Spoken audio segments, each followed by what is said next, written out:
అలాగే మరి అసలు ఈ గౌతమపుత్రి శాతకర్ణి పిచ్చ అనుకోగానే చాలామంది అసలు ఎవరిగా మరి ఈ సినిమాని నువ్వు చిత్రంగా ఎంచుకోవడానికి కారణాలు చాలా ఉన్నాయి. దాంట్లో ఒకటేమో అసలు చాలామందికి తెలియకపోవడం, నేను ఇంతకుముందు చెప్పినట్టు అసలు ఎవరి గౌతమపుత్రి శాతకర్ణి అన్నది అదొకటి. ఆయన చేసి మరి ఏకఛత్రాధిపత్యం కింద ఈ యొక్క మొత్తం దేశాన్ని ఈ అఖండ సుమారుగా 2020 సంవత్సరం క్రీస్తు పూర్వం ఈ యొక్క శాతమాన వంశం శాతవాహనులు మొదలయ్యారు.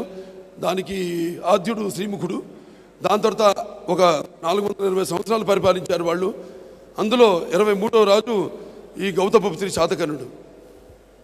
సో ఆయన చరిత్ర అందరికీ తెలియజేయాలి.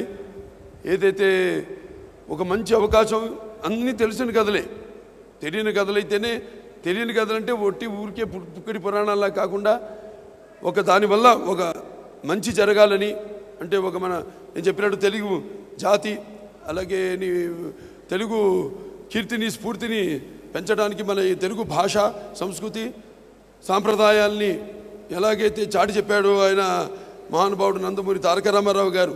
అంటే కారే రాజులు రాజ్యములు కలిగిరే, కారే రాజులు రాజ్యములు కలిగిరే అని బొమ్మల పోతన్న గారు చెప్పారు మన మహాభారతంలో. కారే రాజులు రాజులు కలిగిరే అని. అంటే దాంట్లో ఏంటంటే ముఖ్యంగా పుట్టిన వాళ్ళకి చావు తప్పదు, కానీ పుట్టిన వాళ్ళకి చావు ఈ పుట్టుకలతో ఎటువంటి భయం లేకుండా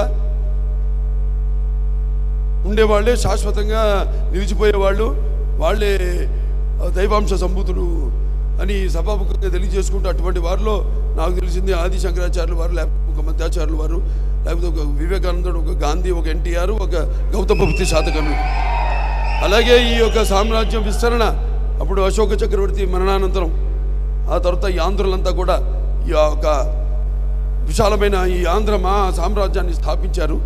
సో అటువంటి మన పునాదులు మనం తెలుసుకోవడం, తెలియపరచడం భావితరాలకు మన కర్తవ్యాన్ని భావిస్తూ ఈ యొక్క ఈ చిత్రానికి పూనుకోవడం జరిగింది. ఒక కోరిక ఉంది నాకు, సినిమా పూర్తయిన తర్వాత మొట్టమొదటి బ్యాచ్లో నాకు కూడా సినిమా చూపెట్టాలని కోరుకుంటూ, ఎందుకంటే మన చరిత్రకు సంబంధించిన అంశం కాబట్టి నేను ఫ్యామిలీతో సహా వచ్చి చూస్తాను. మళ్ళీ చిరంజీవి గారు మేమంతా కలిసే చూడాలని.